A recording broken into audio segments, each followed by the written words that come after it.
Patrick adjusted his tie for the 100th time that morning. At 25, he had finally secured the long-desired position at the company he had dreamed of for years.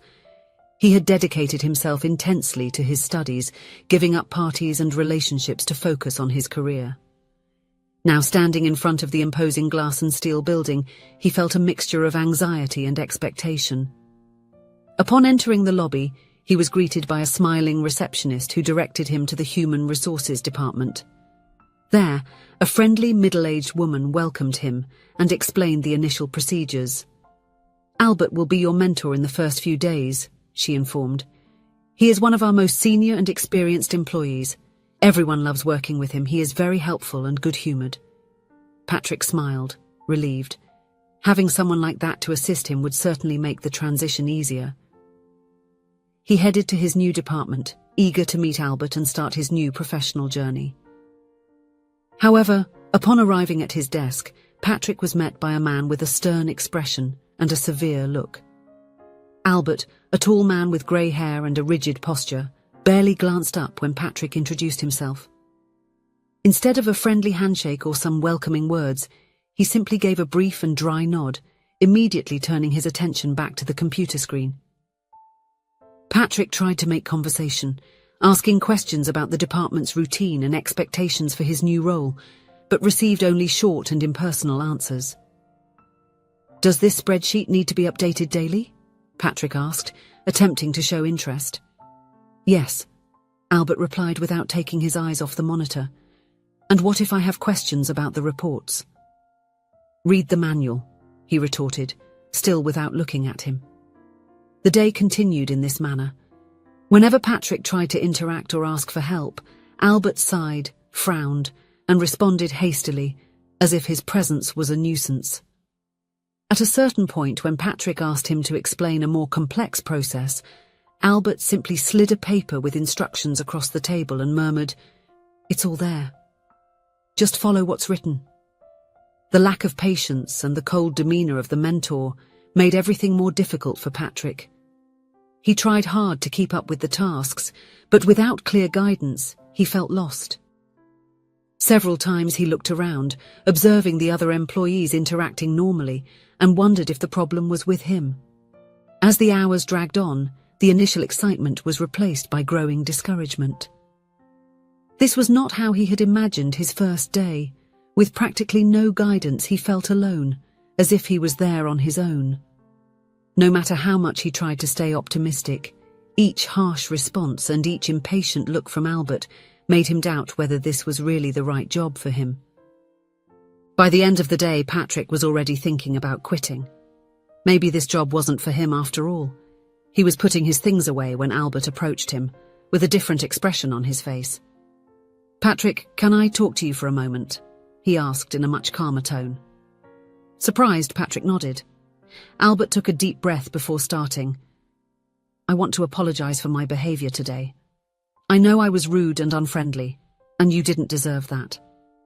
The truth is, I went through a very difficult situation this weekend." Albert paused, as if gathering strength to continue. Patrick noticed that his eyes were brimming with tears.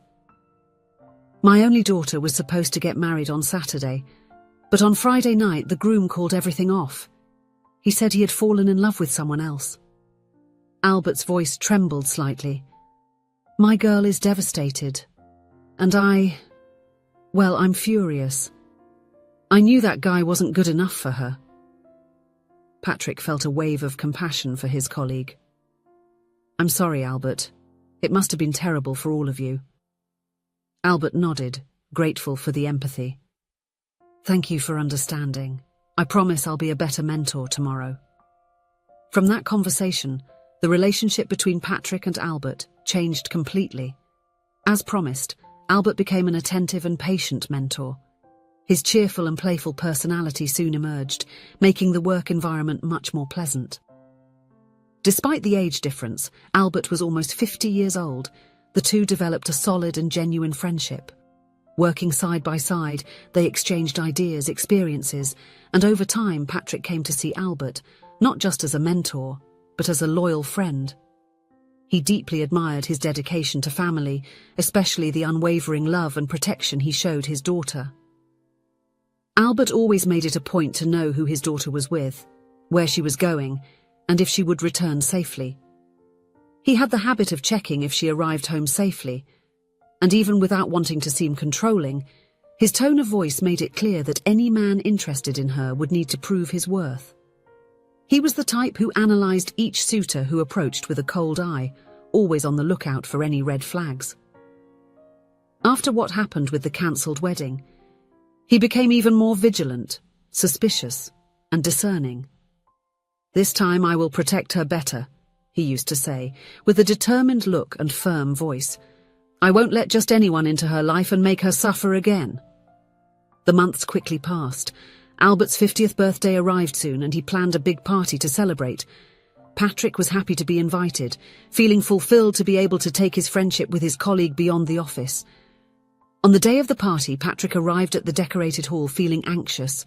He greeted some colleagues and accepted a glass of champagne offered by a waiter. He was admiring the decorations when he felt something cold on his chest.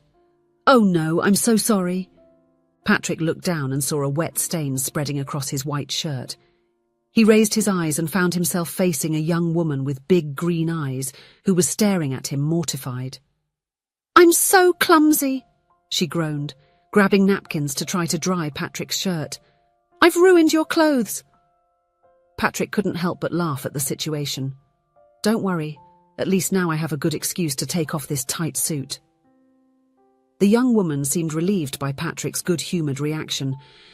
"Even so, I feel awful. I ruined your clothes," she lamented, trying to dry the stain with napkins. Patrick smiled, gently taking her hand to stop the hasty gesture. "You don't need to feel bad, accidents happen," he said, his eyes shining with amusement.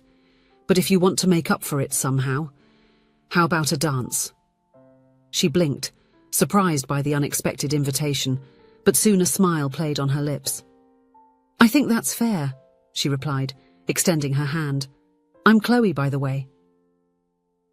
"Patrick," he introduced himself, firmly shaking her hand. The two of them made their way to the dance floor, where they spent the next moments talking and laughing. Patrick was enchanted by Chloe's beauty and charm. She was intelligent, funny, and had a contagious smile that seemed to light up the entire hall. When the music slowed down and the lights of the hall turned towards the center, announcing the time for congratulations, Patrick stepped back a little to observe the scene. Albert, smiling, stepped onto the small stage and made a gesture to someone in the crowd. "Chloe, come here, my daughter," he called out enthusiastically. Patrick felt his breath catch for a moment. He blinked, confused, watching Chloe cross the room and step up beside the man he considered his mentor and friend. His heart raced as he saw Albert place an affectionate arm around her shoulders, smiling with pride. A wave of shock coursed through his body and he stood still, as if his brain was trying to process the revelation. How had he not noticed before? How could he have been so inattentive? Throughout the night he had danced, laughed and flirted without knowing that the woman who captivated him was none other than Albert's daughter. His gaze alternated between Chloe and Albert, his stomach twisting nervously. Of all the people he could have met at that party, it had to be her. Patrick felt a chill down his spine. He didn't know whether to laugh at the irony of fate or worry about what this would mean from now on. After the congratulations, Chloe returned to Patrick, still radiant with the celebration. Before she could say anything, Patrick let out a sigh and shook his head, half incredulous. "So, you are Albert's daughter," he commented, crossing his arms and giving her an amused look. "I spent the whole night dancing with you and only realized it now. How was I so inattentive?" Chloe laughed, her eyes shining with amusement. "Well, I was going to tell you, but you seemed to be having so much fun that I thought it would be better to leave it for later." Patrick let out a nervous laugh, still assimilating the discovery. "If I had known earlier, maybe I would have been more careful." "Oh, so you were only nice because you didn't know whose daughter I was?" she teased, raising an eyebrow. Patrick raised his hands in surrender. Definitely not. I just think I would have been a little more nervous considering that your father is my mentor and can fire me if I mess up. Chloe smiled, tilting her head slightly. Well then, I guess it's better that my father doesn't find out about tonight. How about we exchange numbers? I'd love to continue this conversation another time. Patrick smiled, feeling his heart race slightly. Great idea. They exchanged contacts, and as Patrick typed her name into his phone, he couldn't shake the feeling that this encounter, as unexpected as it was, had been the beginning of something special. In the following days, Patrick and Chloe exchanged messages constantly. They talked about everything: movies, books, dreams for the future. Patrick found himself increasingly attracted to her, but he couldn't stop thinking about Albert. Finally, they arranged to meet at a charming cafe in the city centre. The conversation flowed naturally, as if they had known each other for years. They laughed, shared stories, and without noticing, spent hours there. At the end of the afternoon, walking through a nearby park, Patrick held Chloe's hand. His heart raced at the soft touch of her skin. They stopped under a large tree, gazing at each other in silence for a few seconds. Chloe, I think I'm falling in love with you, Patrick confessed nervously. But I don't know if we should continue with this. Your father is my friend. I don't want to ruin my relationship with him at work. Chloe squeezed Patrick's hand, her eyes shining. I'm falling in love too, Patrick, and I understand your concern. But I don't think it's fair for us to give up without even trying. After a long conversation, they decided to keep the relationship a secret for now. They wanted to make sure it was something serious before telling Albert. The following weeks were like a dream for Patrick. He met with Chloe whenever possible, discovering more and more things in common. He loved her sense of humour, her passion for life, the way she wrinkled her nose when she laughed. At work, Patrick did his best to act normally around Albert, but his friend was perceptive and soon noticed a change in the young man's behaviour. Hey kid, Albert commented one day, giving Patrick a friendly punch on the shoulder. You seem different. I bet you're in love. Patrick swallowed hard, feeling his face heat up. Well, actually I am, he admitted. Completely in love with the most spectacular girl in the universe. Albert smiled, genuinely happy for his friend. That's great, Patrick. I hope to meet her someday. The guilt was eating Patrick away with each passing day. He hated hiding something so important from Albert, who had become a true friend. At the same time, his love for Chloe only grew stronger. He knew she was the woman of his life and didn't want to live in that situation anymore. But he knew how protective Albert was of Chloe. Would he meet Albert's expectations? On a Friday after work, Patrick gathered his courage and asked to speak with Albert in private. His heart was racing as they entered an empty meeting room. Albert, I need to tell you something, Patrick began nervously. Remember I said I was in love? Well, the girl is Chloe, your daughter. Patrick expected to see anger, disappointment, or hurt on Albert's face, but to his complete surprise, the older man just smiled. I already knew, Patrick, Albert replied calmly. Patrick widened his eyes, shocked. What do you mean? Albert laughed at the young man's astonished expression. Chloe doesn't hide anything from me, Patrick. She told me about you two right from the start. But why didn't you say anything? Weren't you angry? Albert sighed, his gaze softening. At first, I admit I was worried. Chloe had been through so much with that jerk who cancelled the wedding. But I know you, Patrick. I know you're an honest, hard-working man. I saw how your eyes lit up when you talked about this mysterious girl, and I could see how happy Chloe was again. Patrick felt a mix of relief and emotion. So, you approve of our relationship? More than that, Albert replied, placing his hand on Patrick's shoulder. I'm happy for you. I just hoped you would come talk to me when you were ready, and I'm proud that you had the courage to do it. Thank you, Albert. Your friendship and approval mean a lot to me. The two men embraced, sealing not only their friendship but also the beginning of a new chapter in their lives. That night, Patrick met with Chloe, and still laughing about the day's turn of events, shared his conversation with Albert. As soon as he finished, he saw her eyes fill with emotion. "Did he really say that?" Chloe murmured, bringing her hands to her face, trying to hold back tears of happiness. Patrick crossed his arms and pretended to look suspicious. "Yeah, and do you want to know what impressed me the most? Your flawless performance, both of you this whole time. Seriously, if I had known I was dealing with a pair of actors, I would have prepared better." Chloe burst into laughter. "Oh, thank you. I trained a lot for this role," she joked, striking a dramatic pose. "But to be fair, it was my dad's idea. He wanted to see how far you'd go before coming to talk to him."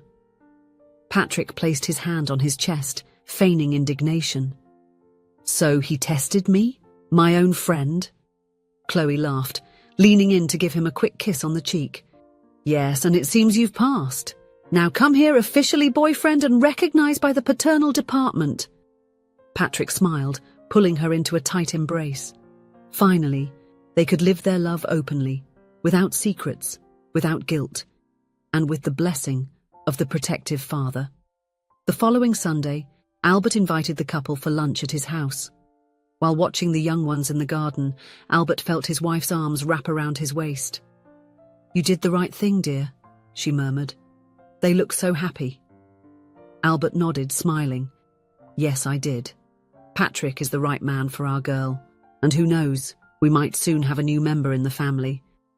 Patrick and Chloe had found not only love in each other, but also the blessing and support of their families. It was the perfect beginning for their love story. If you enjoyed the story, please leave a comment with a rating from 1 to 5 to show how much you liked it. Also, watch the video that is now appearing on your screen. See you soon.